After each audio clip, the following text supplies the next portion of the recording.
Mga kasama, I hope I am loud and clear to everyone. So magandang hapon po sa lahat. We'd just like to welcome first yung mga first-timer natin for I Know Some. Katulad po ni Wilfredo. Hello, Kuya Willie. Salamat na nakapag-join ka. Si Kuya Willie po ay taga dito sa Calamba, Turbina. Kasama ko po siya sa CMC Hospital sa aming rehab. I'm so happy na nakasama po natin siya ngayon. First time. Kada-download lang niya kanina ng Zoom. To the last minute ay nakapasok siya. Sa worship po siya, nakita kong nakapasok.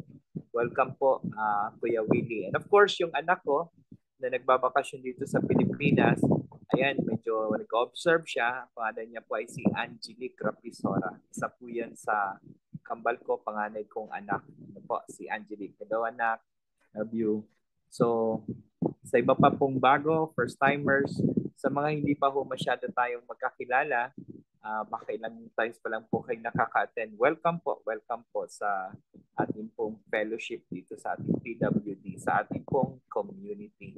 Ano po, so ating pong pag-uusapan ngayon muli ay tungkol Bro, sa... welcome din natin si Brother James. Brother James, welcome po Brother First James. timer din.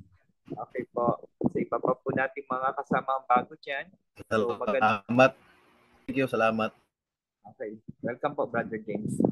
Po, maganda po ang bungad ng mga first-timer natin.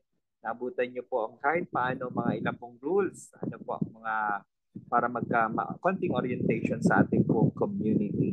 Thank you kay Kuya Mark Don at sa mga ibang nag-volunteer. Lalo na sa aking parang nakapagdala dito sa PWD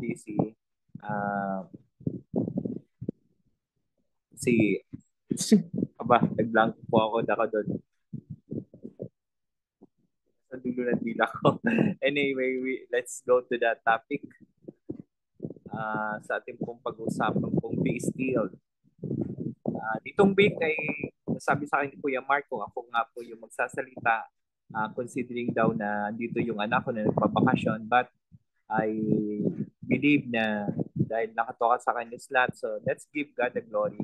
So ito po yung aking pong napiling topic, and I believe siya po ang nag-lead sa akin ito kasi everyday sa tulong din po ni Brother Lance ay mayroon kami parang sinisend sa daily namin pong pang-araw-araw na sa umaga na word for you. At doon po, nagagawa po ako minsan ng katulad ni Brother Lance na mga poster para bakapan po yung message for you o message ni God for that day. So everyday meron po ganon at medyo nag-check po ako doon at sa nakita ko po doon sa nagustuhan ko po ay ito pong topic na isi-share ko po sa inyo. Yung by the way, yung nakapagdala po sa akin dito na ginamit ni God para maging bahagi ako ng PWD ay si Brother July. Brother July, pasensya na, hindi ko agad nabanggit yung salita kanina. So, sorry. So, now let's move on sa ating pong pag-usapan, Be Still. Ang pinaka-title nito doon sa daily message na sinisend po namin, daily nga po, ay All We Need to Know. Nilagay ko po yung Be Still para mas madali pong maalala o matandaan. Be Still. Sa ibang salita na madali nga po natin mas maalala, kalma. Kalma lang. Ano po? Ibig sabihin, huwag masyadong matakot, mag-alala, huwag mag-panic. Be still. Be at peace. Yun po ang ibig sabihin ng be still. Kalma lang tayo. Sapagkat, depende po ang ating pong reaction, ang ating pong pinapakita sa kung ano ang alam natin. So, this afternoon, may share ko lang po sa inyo kung ano nga po dapat ang meron tayong kaalaman. Ano po ang dapat nating alam so that we can be still. All we need to know. So ang ating pong pinaka-verse po dito ay yung Psalms 46:10. Ano po, sa mga susunod na mga talata, mga text, mga Word of God ay pilitin kong basahin po sa wikang Tagalog. Taglish po kasi po itong aking pong napiling topic ay throughout ay English. Pero babasahin ko hanggat maaari sa Tagalog. So, be still, ano po, tayo po ay maging payapa and know that I am God sapagkat ako ang iyong Diyos. So, dapat tayo daw ay kalmado lamang, relax, sapagkat ang Diyos ay nasa sa atin. Yan po ang sa Psalms 46:10. Ito ang pinakabasihan ng ating pong pag-uusapan ngayong hapon. Tayo po ay relax lamang, be okay, kalma lang, because know that I am God. Sapagkat ako ang Diyos. Pag narinig po natin po ang pangalang Job, parang ang bilis po sa isip natin. Maski ako, aminin ko po, sa karamihan sa atin, lalo na yung palabasan ng Bible, salitang Job pa lamang ang maisip natin yung kahirapan, yung gati, yung pagsubok, trials, sufferings, yung parabang kung paano ang isang Job ay naghirap na parabang kung ano man ang pinagdadaan natin. Nothing to compare sa pinagdaanan ni Job. Pwedeng parang sa iba ay gas-gas na, pwede natin mapangunahang alam na natin ang kwento, parang ramdam na natin kung saan patungo ang pag-uusap po natin pag si Job ang pag-uusapan. Na parang sa umpisa maganda, nasubukan sa dulo naman ay ibinangon, itinaas naman po siya. Parang to summarize, alam na natin ang kwento. But let's give ourselves the chance this afternoon na namnamin natin kahit paano yung buhay, yung sitwasyon ni Job at makita natin ang ating sarili sa kanya. Na tayo ay guided sa ating pong tumbok na topic na paano nga ba tayo kakalma in spite sa maraming pinagdadaan natin pagsubok, hirapan, bigati, or sabihin natin pagtitiis. Sometimes may mga depression, sometimes may mga katunungan tayo na para bang bandang dulo, paano ba tayo kakalma? So, tingnan natin po ang buhay ni Job. Sino nga ba si Job? Sabi po dito, meron po isang Job na nakatira po sa lupain ng Uz. Siya po ay walang sala. Talagang ang kanyang integridad ay buo. Kumbaga wala tayong makikitang mali sa kanya. Tinatagalog kong pilit kung ano po yung English na nakalagay po dito sa Job chapter 1. Ano po? Siya po ay may takot sa Diyos at ayaw niyang gumawa ng masama. Ayaw niyang stay away from evil, sabi nga. He had 7 sons, 7 ang kanyang anak na lalaki at may 3 siyang babaeng anak. Meron siyang 7,000 sheep, 3,000 camels, 500 teams of oxen, and 500 female donkeys. He also had many servants. He was, in fact, siya daw ang pinakamayamang tao sa buong lugar niya. Ano po? So, si Job, bago po ang alam natin mga paghirap niya, siya po ay talagang pinagpala. Maayos, maganda ang buhay. Pwede nating sabihin bakit kaya? Sapagkat siya ay pinaburan ng Diyos. Makukuha natin po yung salitang pabor ng Diyos sapagkat nung kinausap nga po ng Diyos si Satanas, nasabi niya kay Satan na, "Have you noticed my servant Job?" Sabi ni God, "He is the finest man in all the earth. He is blameless, walang sala, a man of complete integrity. He fears God and he stays away from evil." Siya ay may takot sa akin at umiiwas siya sa masama. Ipinagyayabang ng Diyos si Job. Maaring ito ang dahilan sapagkat kung si Job ay pinagpapala sa dami ng kanyang mga lupain, properties, hayupan at sa dami ng kanya ring anak, 7 lalaki at 3 dalaga, ano po. Parang siya pong bukod tanging pinagpala sapagkat ang pabor ng Diyos ay sumasa kanya. Of course, alam natin ang kwento na si Satanas ay sinabihan siya kasi mayroong kang protection sa kanya. Pero pag siya ay naghirap at nawala lahat ng kanyang tinatangkilin, susumpain ka niyan. So para bang ang Diyos ay hinayaan. Ang Diyos ay hindi po siya ang gumagawa ng masama sa atin. Kay Job, pinapahintulutan lang ni God ang masama. Ano po? Hindi ang Diyos ang gumawa ng ating sakit, ng ating karamdaman. Tayo po ay PWDs. Hindi ang Diyos ang may dahilan yan. Ano po? Tayo po ay namumuhay sa broken world, fallen world. Ano po?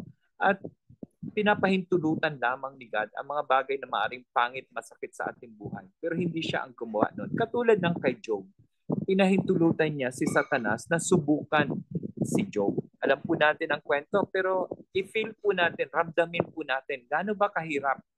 Minsan alam na natin ang tumbok ng ganitong pag-uusap na para bang higit tayong mas pinagpala kahit nahihirapan tayo kung kumpara kay Job. Alam mo na yon, alam na natin yon, narinig na natin yon, i-feel lang po natin ngayong araw na ito. Ito po ang unang pagsubok ni Job na parang trahedyang matatawag sapagkat mayroong nagsabi sa kanyang katulong niya na mayroon daw mga sabihan na surveillance, mari ito ay mga parang sabihin natin mga masasamang loob, ano po, na nag-grade sa kanila, na ninakaw lahat ng kanyang animals at pinatay yung mga katuwang sa kanyang farm, mga farm hands na tinatawag, katuwang. Tapos siya lang daw ang nakaligtas.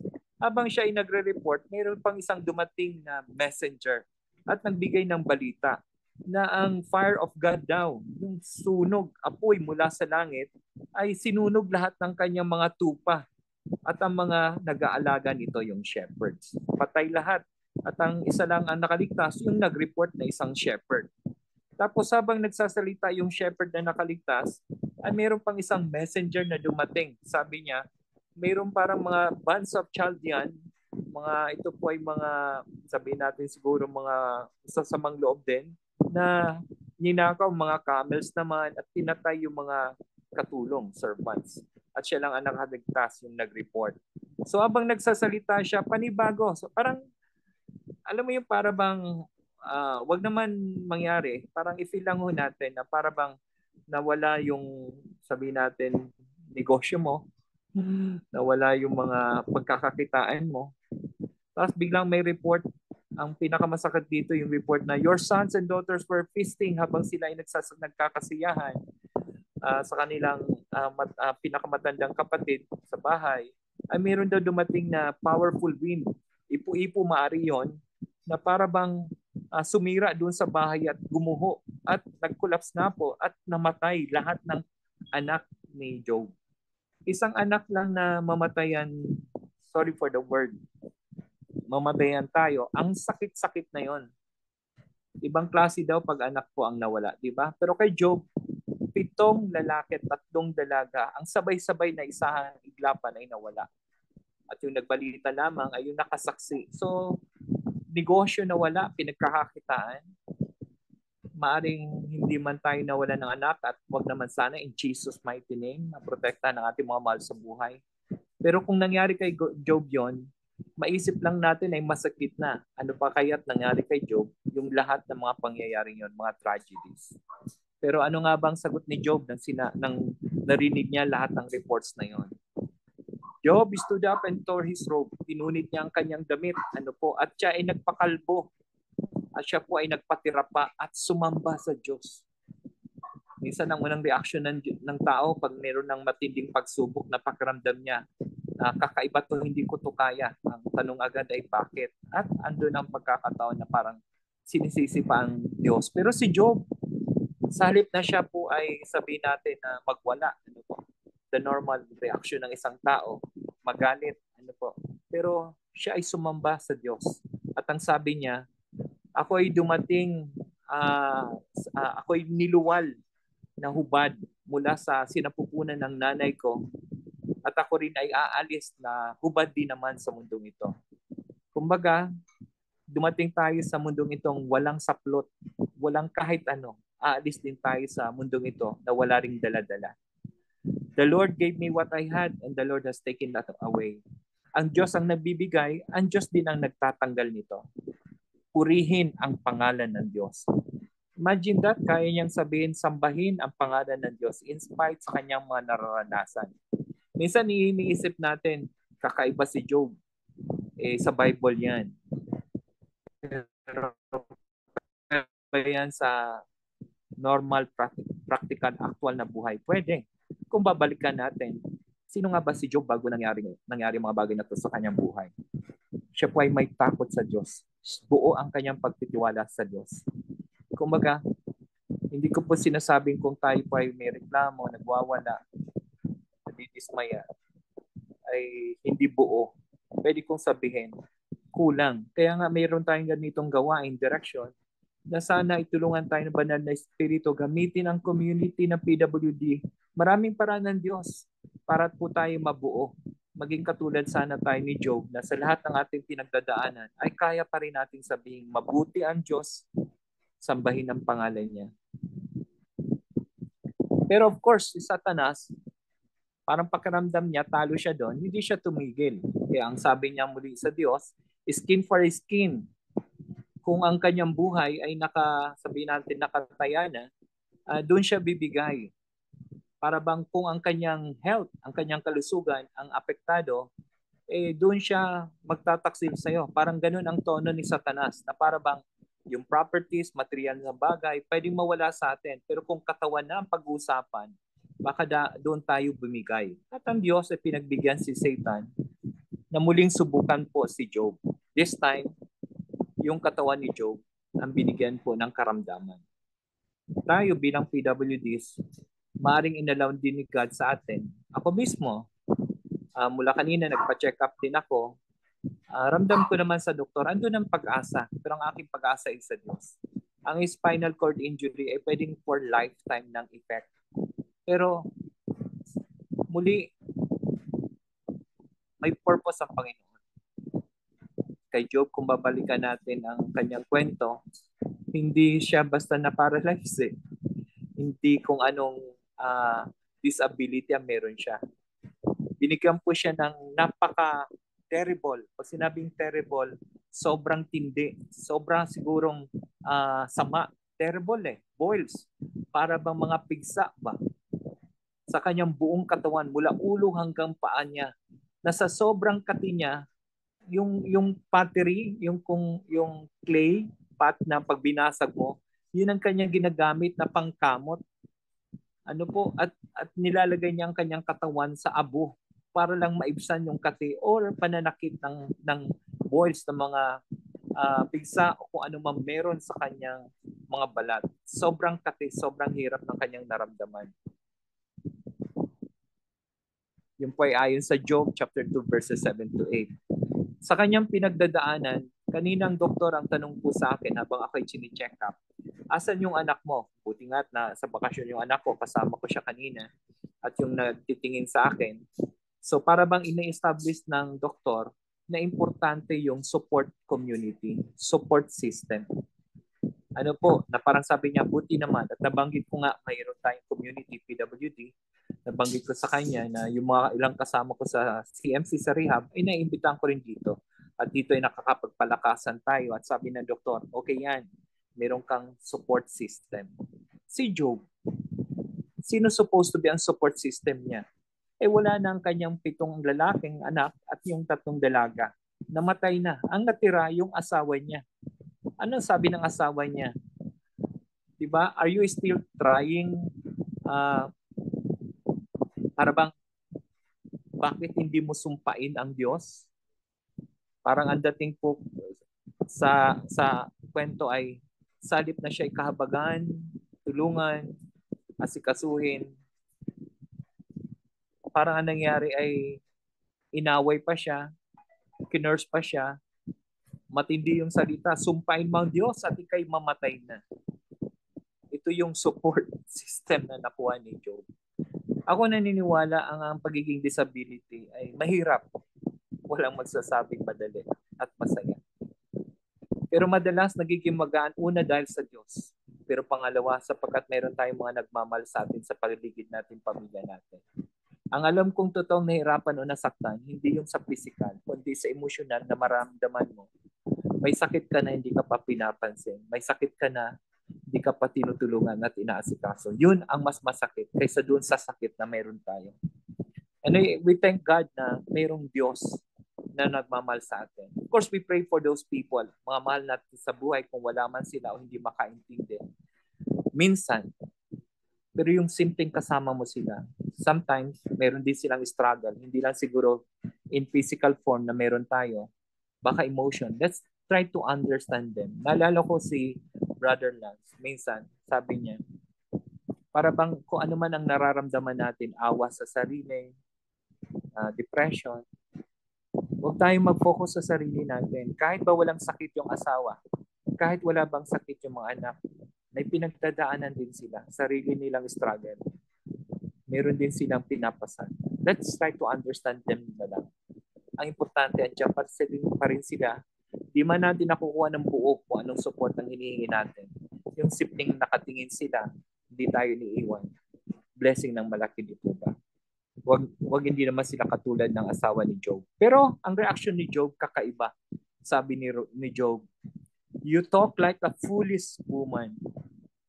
Ang tatanggapin lang ba natin ay magagandang bagay mula sa kamay ng Diyos at hindi ang masama? Ibig sabihin, sabi ni Job, mabuti at masama, kung ito ay galing sa Diyos, tanggapin po natin. Sadyang sa buhay natin, di ba sinabi na rin ni Jesus, hanggat tayo nabubuhay, there will always be trouble. But take heart, na overcome naman niya eh. Importante, Hindi yung trouble na nakikita natin. Ang nakikita natin, andyan si God kasama natin. Sana, yun po ang ating focus. Anyway, at isa pang supposed to be support system ni Job ay yung kanyang mga kaibigan. May 3 siyang kaibigan na nanatili sa kanya ng 7 araw. Halos hindi nagsasalita sa umpisa. Kasi sa sobrang habag sa kanya, sa kanyang suffering. Parang relate o feel nila, internalize nila yung paghihirap na pinagdadaanan ni Job. Kaya lang ang masakit, itong 3 kaibigan ni Job, sa halip na makatulong, ang sabi pa dito, with all the sensitivity of a sledgehammer. Yung maso, di ba, yung martilyo, may mas malaki dyan yung maso. Yun ang sledgehammer. Parang katulad ng sledgehammer, ito mga kaibigan niya, sa halip na makatulong, ay lalo pang nadidiinan yung sugat. Lalo pang napapahirapan tuloy si Job sa kanilang mga sinasabi. Ano po? Nakapagdagdag pa ng kabigatan. Meron pa ngang isang kasama na nagsabi, your children must have sinned against him, so their punishment was well deserved. Para bang namatayan na nga ng anak, makasalanan kasi sila kaya dapat lang masakit pa rin yun. So ibig sabihin, hindi sadyang nakatulong minsan ang mga kaibigan. Sometimes when we try to listen sa paligid, para bang sa halip tayo ay maibsan ang kalungkutan, yung paghihirap natin, para bang nadadagdagan. Lalo na kung minsan makita natin sila na tayo ang nahirapan, pero parang sila ang mas nasasaktan. Tapos, ako naniniwala, minsan ang masakit na salita na pwede marinig sa mahal sa buhay, hindi sila galit sa atin, kaibigan. Naawa lang din sila. Sometimes yung takot at awa ay nako-convert lang sa galit. Hindi na nila alam kung anong pwede nilang masabing tama sa kanilang awa sa atin minsan. Let's just try to understand them. Huwag yung salita ng tao ang palagi natin pakinggan. Yung mga salita ng Diyos ang mas makakatulong sa atin. Unlike yung mga kaibigan ni Job, mukhang hindi nakatulong kasi sa dulo ng Book of Job, doon po sa 42 verse 7, yung mismo si God na nagsabi, after the Lord had finished speaking to Job, He said to Eliphaz, isa yun sa 3 kaibigan ni Job, I am angry with you and your 2 friends, for you have not spoken accurately about me.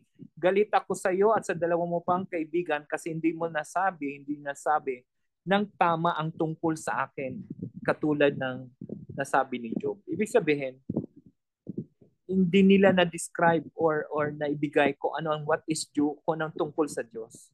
Minsan ang mundong to ay nagbibigay ng parabang, alam mo yun, good advices and the thing.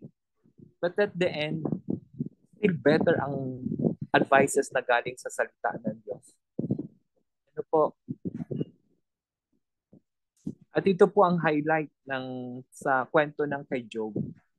Tandaan po natin, meron siyang boils, mga parang pigsa, parang bulutong sa buong katawan niya, nawalan anak, properties, ang hirap, ang sakit. And what do you expect? Baka dumating ka rin sa puntong naging Job ka rin. Who talks excessively? Parang nagreklamo. At last, Job spoke and he cursed the day of his birth. Sinumpa niya ang araw ng kanyang kapanganakan. Sa Job 3:1 po yun. Nabanggit din po niya, I have no peace, no quietness. I have no rest, only trouble comes. Ito na yung kanyang pagrereklamo. Minsan, para bang habang binabasa ko po ito yung mga chapters about kay Job, kasi mula po dyan sa chapter 3 hanggang makarating na sa chapter 37. Doon pa minsan may chapter na nagsasalita ang kanyang mga kaibigan. But most of those chapters ay parang reklamo, mga hinagpis ni Job. But of course, if Job had a weakness, it was his tongue. Kung mayroon siyang kahinaan, yung kanya pong dila. Di ba tayo minsan yung paghihirap natin, yung pagtitiis natin, sometimes parang ang dulo na lang bumigay at ang pagbigay natin, bigla tayo may sasabihin, hindi nararapat, pero gusto lang nating i-release. Baka yun din si Job. He talked excessively, sobrang pagsasalita. Minsan parang gusto kong sabihin sa mga anak ko, sa mga kaibigan ko, parang understand me, intindihin nyo ako, parang tanggapin niyo akong ganito because I am in pain. As if we are entitled na magreklamo kasi we are in pain. Just like Job. I believe hindi po yun tama because sa dulo kinorek siya ni God. Pero sabi po dito, but who could blame him? Paano mo sisisihin si Job? After being hit by disaster after disaster. Para bang expected normal. Pero again, hindi pwedeng ang Diyos walang gagawin. Mahal niya si Job. Mahal niya tayo. So the Lord challenges Job. Nagkaroon ng personal encounter si Job kay God. And that is the main point ng ating pag-usap this afternoon bago tayo makarating sa dulo.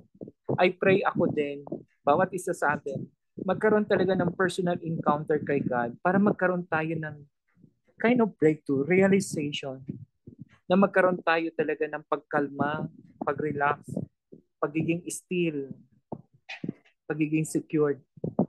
Yung parang salitang everything will be okay if we just encounter God. Sabi po dito sa Job 38 verses 1 to 2, na-encounter niya si God. Then the Lord answered Job from the whirlwind. Parang ipo-ipo. Who is that questions? Who is this that questions my wisdom? Sino ito na tinatanong ang aking wisdom, yung kaalaman ng Diyos? Para bang minsan pag tayo nagtatanong kay God, deep inside, may mga reklamo tayo, may mga tanong tayo. But sometimes deep inside, ang isip lang natin, gusto lang natin ilabas. But sometimes we have to take note of those words we are talking or sinasabi natin. Kailangan natin ma-encounter si God. For the first reason, we have to remind ourselves, kailangan mapalalahanan ang bawat isa sa atin. Sino ba si God? Kasi hanggat hindi natin na-encounter, hanggat hindi tayo nakafocus, hanggat na hindi natin inaalam, sinisik sino si God, nakafocus tayo sa sarili natin, sa pain natin, the more tayong nahirapan, the more tayong in pain because we focus sa problem, we focus to ourselves. But if we seek God, if we encounter God, that's the kind of experience na we will see God. Sa chapter 40 to 41 ng Job book, doon ipinakita ni God, sino siya? Yung kanyang kapangyarihan, powerful that He is, omnipotent God. Na alam niya lahat, alam niya ang ginagawa niya. He is God. He is an omniscient God. He is an all-knowing God. Every details of our life, bawat pain natin, bawat reason, dahilan, cause, or kung saan papunta, purpose, yung nangyari sa buhay natin, alam ng Diyos yan. Because God is in control. He is a sovereign God. May karapatan siyang gawin lahat ng gusto niya. Because He is God. Subukan natin, tingnan yung mga ilang bagay na ang Diyos ay kinausap si Job sa encounter nila. Sa encounter ni Job kay God. Sabi ni God dito, where were you when I laid the foundation? Nasaan ka nang nilatag ko ang pundasyon ng mundong ito? May alam ka ba? Ang pangalawa niyang tanong kay Job, have you ever commanded the morning? Nautusan mo ba yung morning, yung umaga, na mag-appear? At nautusan mo ba ang araw na lumubog sa kanyang paglubog? At ang kanyang pagbangon sa east? Alam mo ba kung saan galing ang liwanag? Alam mo ba kung saan papunta ang dilim? Isa pang tanong ni God kay Job, kaya mo bang i-direct ang galaw ng mga bituin? At yung isa pang niyang sinabi, do you still want to argue? Kaya mo pa bang makipagtalo sa Almighty? You are God's critic, but do you have the answers? Dito sa mga binasa ko, namnaman natin ng konti. Sometimes we just ask about, Lord, bakit? Lord, hanggang kailan? Lord, kakayahan ko ba? There are some question na parang sumisingit. It could be from the devil, most likely. Yung parang minsan dahilan ng ating pagka-depressed, pagkalungkot o pagkatakot.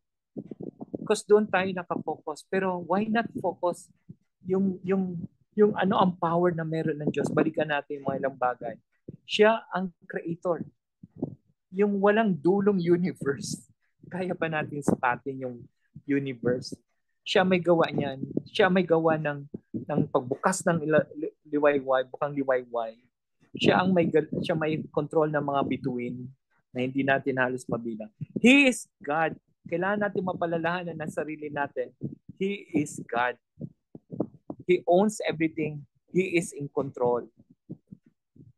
Dahil doon, sabi ni Job, ito ang reply ni Job, I am nothing, sabi ni Job kay God. Could ever find the answer, I will cover my mouth with my hand. How could I ever find the answer? Parang nag-humble down si Job. Sa'yo ba naman itanong ni God yung mga questions na yan? But at least with those questions, parang sabi ni God, tingin ka sa akin. I own everything. I control everything. Alam ko ang pinagdadaanan mo. Alam ko ang sitwasyon mo. Sa aking katumingin. Alam ko kung saan galing at alam ko ang nangyayari at alam kung saan patungo. Tapos sabi pa ni Job dito, then Job replied to Lord, I know that you can do anything and no one can stop you. Nirecognize niya, God is God.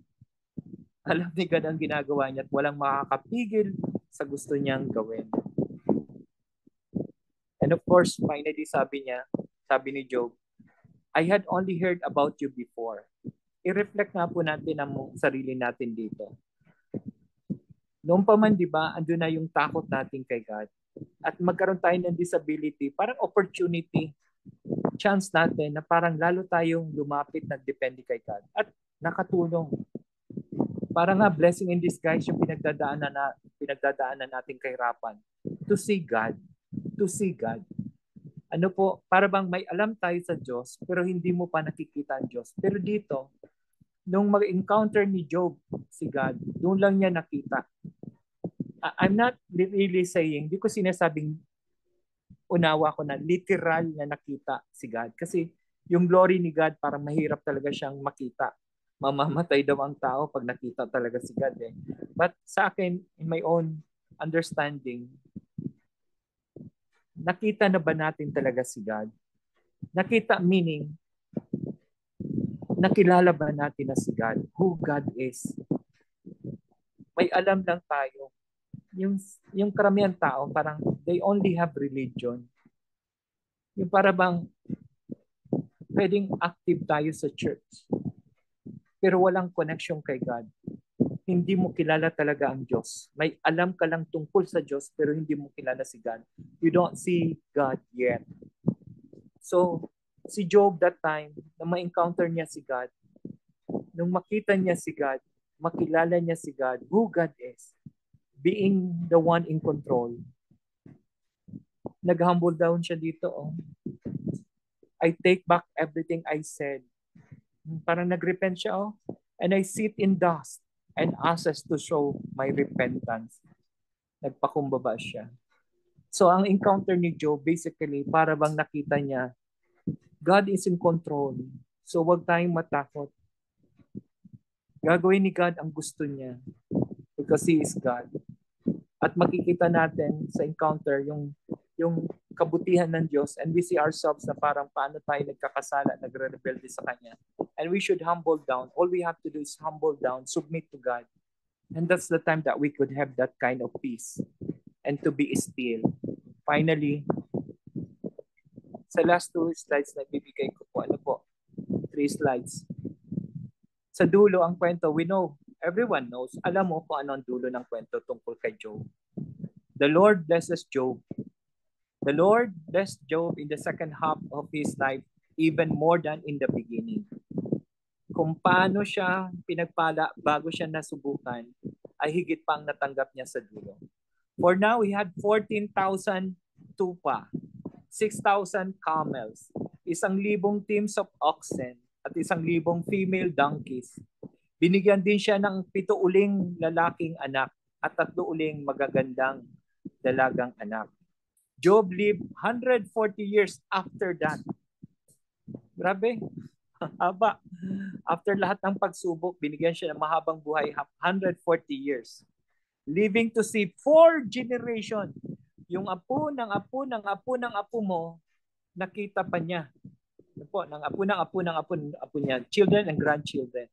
Then he died, an old man who had lived a long, full life. Hindi lang siya nakabawi, sobrang bawi. Para bang sa isang simpleng salita, no? Sana all. Madaling sabihin kasi yun ang kalakarang salita. Pag may narinig tayo, malamang maganda nangyari sa iba. But the word sana all, sana magkaroon din tayo ng ganong faith. And I would say, sana magkaroon tayo ng ganong kind of encounter din kay God.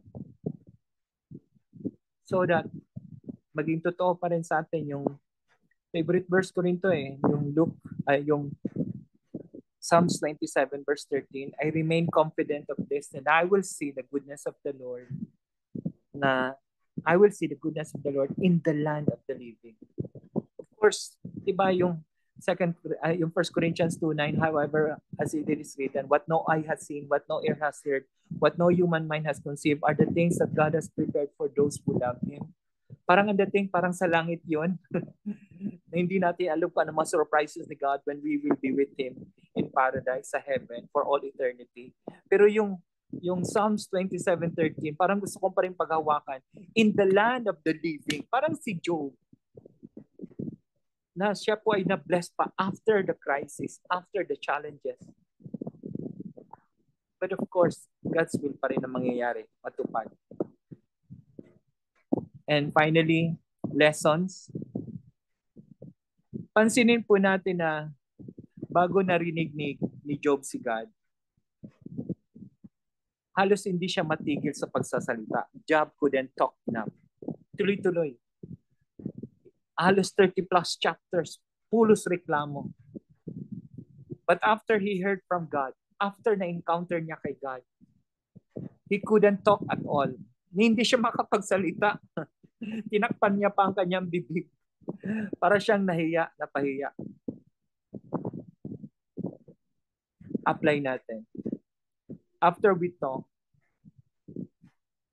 or even complain. Ako nag-isip din, nag-reflect 2 years ago nung ako ma-aksidente sa Boracay. And up to now, suffering from spinal cord injury.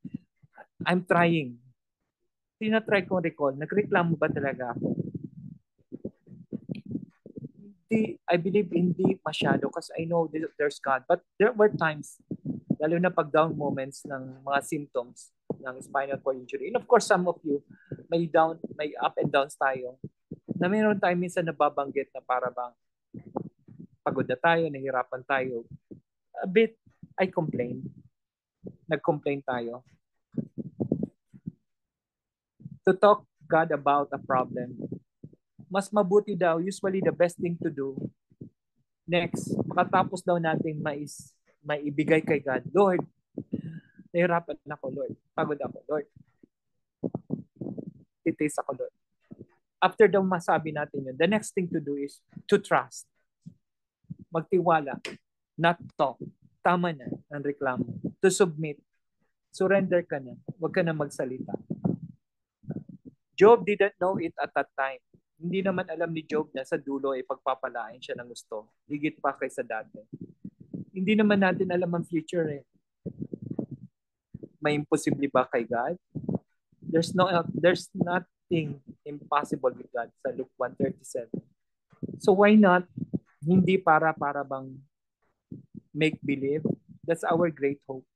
Maybe not in this world, but in heaven, surely we will be blessed. But God's plan was to give him twice as much as he had lost. Di naman alam ni Job na yung palang plano ni God sa dulo eh, doble pang pagpapala. And it happened when Job stopped focusing on his own problems. Mga kasama, malapit na ako sa dulo, ipin lang natin yung mga dulong mga salita. Nangyari daw yung realization ni Job nung tumigil na siya sa pag-focus sa problems niya. Mahirap gawin yun, lalo na kung ramdam mo yung burning sensation, yung paninigas ng muscles. Kung ano man, meron din kayong individual na pinagdadaan ng hirap. Hindi mo mataas ang kanang kamay mo, hindi ka makalakad, whatsoever. Parang ang hirap isipin na hindi ka makafocus sa sitwasyon na yun kasi it's happening, actual nangyayari. But of course, hindi rin imposible na inspired kahit ba nangyayari yung hirap, yung pagtitiis, yung paninigas ng muscles, so whatsoever na merong problem o concern ka ngayon, you can always see God. You can always choose na hanapin ang Diyos, makita ang Diyos, ma-encounter ang Diyos. Gusto kong gamitin po sa Panapos po yung anniversary ng CCF last Sunday at binigay yung Isaiah, a fresh encounter kay God. Gusto ko pong i-connect yun at malaki kasi ang connection ng encounter ni Job sa encounter ni Isaiah sa chapter 6. Pero bago ko po ibigay po yung closing, I like to add more na sa ating pong buhay, kahit tayo napapagod na hirapan, instead na pag-focus tayo sa pagtitiis natin, let's focus to Jesus. Maging mapagdasalin tayo, nakakasama, wherever you are, Kuya Willie, kung sino man po kayo, let's talk to God. Seek natin yung presence niya. Kasi pag andyan yung God presence, yung ramdam mo ang presensya ng Diyos, kaya ang laban eh. Actually, sabi sa Exodus 14:14, be still. May binanggit din dun eh, be still. God will fight for your battle. Si God ang lalaban para sa'yo. Ako nga, in my 2 years, ang iba higit pa sa akin. I believe kung kami lang, di namin kinaya to. Pero yung Philippians 4:13, di ba? I can do all things through Christ who strengthens me. Tapos magkaroon tayo ng always desire. Magkaroon tayo ng desire na magkaroon ng fresh encounter with God. Hindi naman yung may ipo-ipo pang sa harapan natin na makita na nagsasalita audibly. Narinig natin na angel, Lance, marinig natin salita ni God. By Spirit, si God nangungusap. Ano mang pangungusap sa kaisipan natin na nagbibigay sa inyo ng panic, taranta, anxiety, hindi yan kay God. Galing yan sa devil. Mararamdaman mo is God's encounter, is God's presence. Pag may bulong sa isip mo na nagbibigay sa iyo ng peace. That's why we encourage everyone, read the Word of God. Kung kaya mag-memorize, mag-memorize. Kasi in times of parang ikay may anxiety, God will remind you of His promises. Magkakaroon ka ng peace. And it's God's voice. It's God's encounter. Kasi mayroong peace. Focus to God. Then offer yourself to be used for His glory. Instead na mag-focus ka sa'yo, focus ka kung anong pinapagawa ni God sa'yo. Serve God. How can you serve God? Sabi ni God, di ba, yung ginawa mo sa kapwa mo, ay ginawa mo na rin sa akin. Serve others. Saka minsan pag nagsiserve ka sa iba, you will feel blessed sometimes. Kasi mas hirap ang iba, mas pagod ang iba, mas nagtitis ang iba. But one thing that you will observe, how come? Mas palaban sila, mas nagsiserve sila. Would you not like to have that kind of God na meron sila? Diba? Ang isa sa magandang blessing na nakukuha natin sa PWD community, sa ating group, I hope andyan pa si Brother Johan. Brother Johan, excuse me if I have to mention about your case. From shoulder to feet, hindi siya makagalaw. But he is being used by God mightily. Hindi mo lang magalaw yung kanan o kaliwang bahagi ng katawan mo. Diba parang party nakakapanik na? I believe Johan is being instilled kalma most of the time because nakapokus siya sa pagsaserve kay God. Hindi siya nakakapagsulat pero nakakagawa siya ng maraming mga messages, mga kasulatan na nagpapalakas ng ibang tao. There was even a time na nagpa-pray ako sa kanya, sabi niya sa akin, Brother Johan, Lord, I thank you that Brother Angel can move his hands. Na only me to be reminded. Pinagpipray ako ng taong hindi niya magalaw ang kamay niya. Lord, I thank you, God, na si Brother Angel ay nakakatayo. Pinagpray ako ng taong hindi makatayo. So instead, focusing to ourselves, look around. God can use you to bless people, and by that, focusing on God and serving others, serving God to others, we will be calm. We will be still. Kaya natin to. Yung kay Isaiah po, ang sabi po sa Isaiah, hindi ko na po basahin lahat po ng Mga ilang talata. Kung kayo pa ay nakatingin sa inyong screen, piliin ko lamang po yung mga naka-brown, yung highlighted po doon. Ito po yung encounter na Isaiah na katulad kay Job. Encounter, yung para bang naranasan. Parang nakita ang Diyos. In the year of King Uzziah's death, I saw the Lord sitting on a throne, lofty and exalted. Ano pong ibig sabihin nun? Sa encounter niya, just like si Job, pareho nila na-realize. And ma-realize din natin, God is in control. He is sitting on the throne. Pag sinabing sitting of the throne, parang king, nakaupo sa kanyang throne. Siya ang bahala. Siya ang in charge. Siya ang in control. And being the king, being the God, He is the most powerful. Alam niya ang nangyayari sa lahat. He is in control. So be at peace. Alam ni God ang nangyayari sa iyo. Sa atin, He is on the throne. Sabi nga, di ba kanina ni Job sa encounter niya, hindi mapipigilan kung anong gustong gawin ni God. Because He is God. He is the King. Parang sinabi din sa Psalms 135 verse 6, kung anong gusto ng Diyos, what God does what He pleases. God siya eh. Sovereign siya eh. Siya ang masusunod eh. Di ba mayroon din sinabi sa Romans 8:28? God causes all things to work together for the good of those people who love Him, who have been called according to His purpose. Ibig sabihin, even yung masama, pangit, masakit, mahirap, pwedeng gamitin ni God na bandang huli ay kapagpapala natin. Sometimes naisip ko, kung hindi ako dumaan sa ganito, hindi ako magsisik ng ganito kay God, hindi ko siya mas makilala, hindi ko siya ma-encounter. I know pagagalingin ako ni God for His glory. Pero ang prayer ko, Lord, sana bago ako gumaling, habang ako'y gumagaling, mas lalo ako mapalapit sa iyo. Kung ang purpose ng paghihirap ko ay mapalapit ako kay God, I thank God for this suffering. He is in control. At ito pa, sa highlight na binabasa natin sa screen, naka-brown. And one called out to another and said, Holy, holy, holy is the Lord of hosts. The whole earth is full of His glory. Dinescribe si God na holy, sobrang holy. When you say holy, nalala ko sabi ni Peter, during that time, yung parang grammar, walang para bang strong, stronger, strongest na para exaggerate ang word. Kaya 3 beses na lang sinabi na sobrang holy si God. Holy, holy, holy.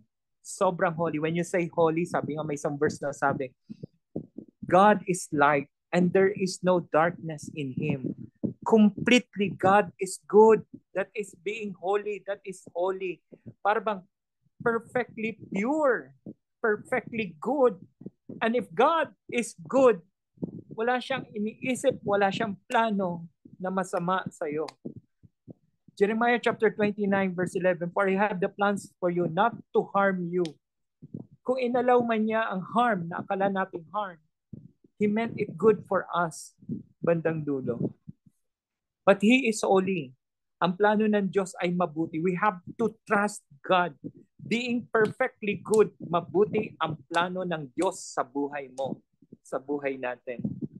Tapos isa pang highlight yan yung naka-brown. Then I said, woe is me, for I am ruined because I am man of unclean lips and I live among people of unclean lips.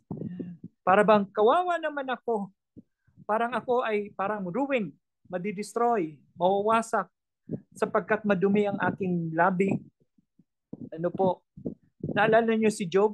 Ang encounter ni Job? Sa hiya niya kay God, na ma-encounter niya sa God, tinakpan na lang niya ang bibig niya. Bakit nahiya? As we encounter God, doon natin makita. Actually, hindi natin deserve yung grace. Kung talagang tayo, grabe, wala na tayo dito. Kaya nga tayo, di ba, may kasabihan, every morning is a blessing. Why? Buhay pa tayo. We woke up this morning, buhay pa tayo. God is good, but hindi natin deserve yun. But by the grace of God, andito pa rin tayo. May mga mahirap na sitwasyon sa buhay natin, piling natin di natin kaya, pero tapos na yun na, nung nakarang araw pa yun na. O andito na tayo, nag-uusap, nakaraos tayo, nakasurvive tayo because God helped us. Hindi natin deserve yun because Makasalanan tayo. As we encounter God, the more natin makita ang sarili natin. Grabe si God. Kahit ganito tayo, sobra tayong pasaway. Ulit-ulit tayo nagkakasala. Even nga na tayo may disability na, we still sometimes fail God. And as we encounter God, the more natin nakikita na para bang di natin deserve, but ganun tayo kamahal ni God. Di natin deserve, pero mahal na mahal ka ni God. Mahal na mahal niya tayo. Sinusustain pa rin niya tayo. And finally, pag tayo ay nagpakumbaba sa Diyos, He will forgive us. Tapos sasabihin niya, then I heard the voice of the Lord saying, whom shall I send? And who will go for us? Then I said, here I am, send me. Sa dulo, pag tayo ay nagpakumbaba sa Diyos, kasama kung sino ka man, aminin natin na tayo ay makasalanan. Na sometimes naisip natin kahit paano, kung tayo po ay naghirap nagdusa, because we deserve it, parang minsan punishment. But yet, mahal ka ng Diyos. Ang kailangan natin magpakumbaba, i-recognize na binayaran ni God yung ating mga pagkakasala. And we deserve to be healed because Christ in us. If you have Christ in us. If kung tatanggapin mo si Jesus bilang Lord and Savior. Tanggapin mo si Jesus bilang Lord and Savior mo. Siya ang iyong manggagamot. Siya ang iyong kapayapaan. Siya yung kaligtasan. At pag ang Diyos ay nasa sayo na, paano mo malalaman na ikaw ay sinasamahan na ng Diyos? Maririnig mo ang bulong ng Diyos sa iyo. May pinapagawa sa iyo ang Diyos. Kaya nga may salita dito sa Isaiah, here am I, send me. Andito ako, Lord. Susunod ako. Tatalima ako. Nawa, dumating sa ating buhay. Ako, everyday almost I confess. Galatians 2:20, I have been crucified with Christ. Yung paninigas, paninikip ng dibdib ko, minsan hirap ng paghinga ko, minsan pagsasalita ko, hirap ng galaw ko, paninigas sa mga binti ko. I feel like I am suffering. I feel like nagsuffer din si God. Nilatigo siya, pinako sa krus, namatay sa cross. He suffered. So I confess, I have been crucified with Christ. And no longer I will live, but Christ lives in me. Hindi na ako ang nabubuhay, kundi si Kristo na ang nabubuhay dito sa aking laman. Sana dumating tayo sa punto na total surrender kay God. Recognize that God is in control. Mahal ka ng Diyos. Everything will be okay. Trust God. My last slide. So what now? Be still. Kalma. Relax. Why? God is on the throne. Siya ang in control. Be open and willing. Even in the worst of circumstances, sa kabila ng sobrang lala ng mga pangyayari, God has your best interest at heart. Ang Diyos pa rin ay mayroong pinakamaganda, pinakamainam na layunin sa kanyang puso para sa iyo. He is perfectly good. Napakabuti ng Diyos. God is on the throne. Siya ang makapangyarihang bahala sa lahat. Available to you and in charge of every detail of your life. Siya ang bahala sa kamay mo. Siya ang bahala sa daliri mo. Siya ang bahala sa arms mo.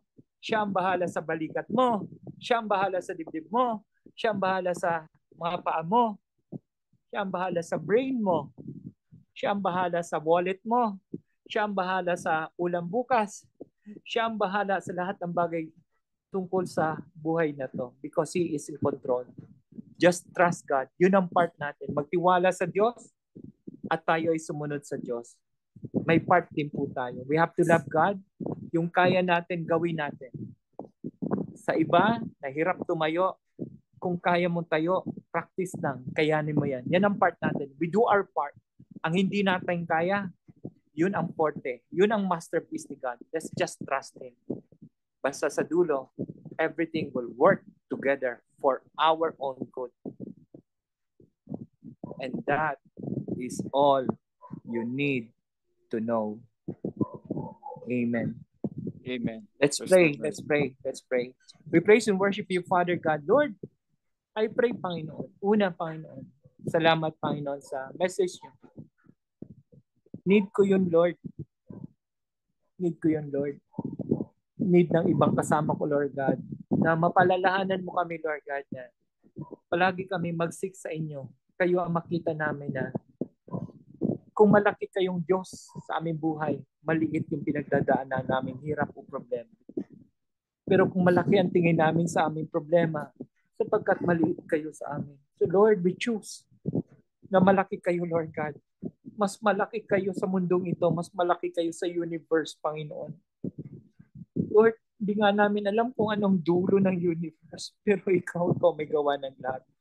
Ang laki-laki mo, God. Wala pa sa dumi ng kuko. Mas maliit pa, mas grabe pang maliit sa dumi ng kuko ang aming sitwasyon at kayang-kaya mo yun, Lord.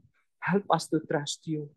Tulungan mo kaming lumago sa aming faith, magtiwala sa inyo, Lord God.